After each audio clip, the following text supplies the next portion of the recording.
soul so weary,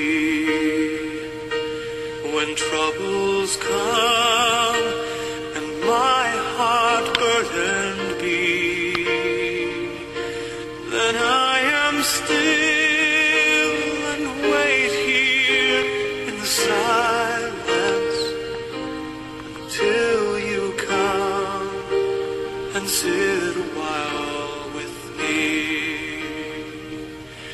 You raise me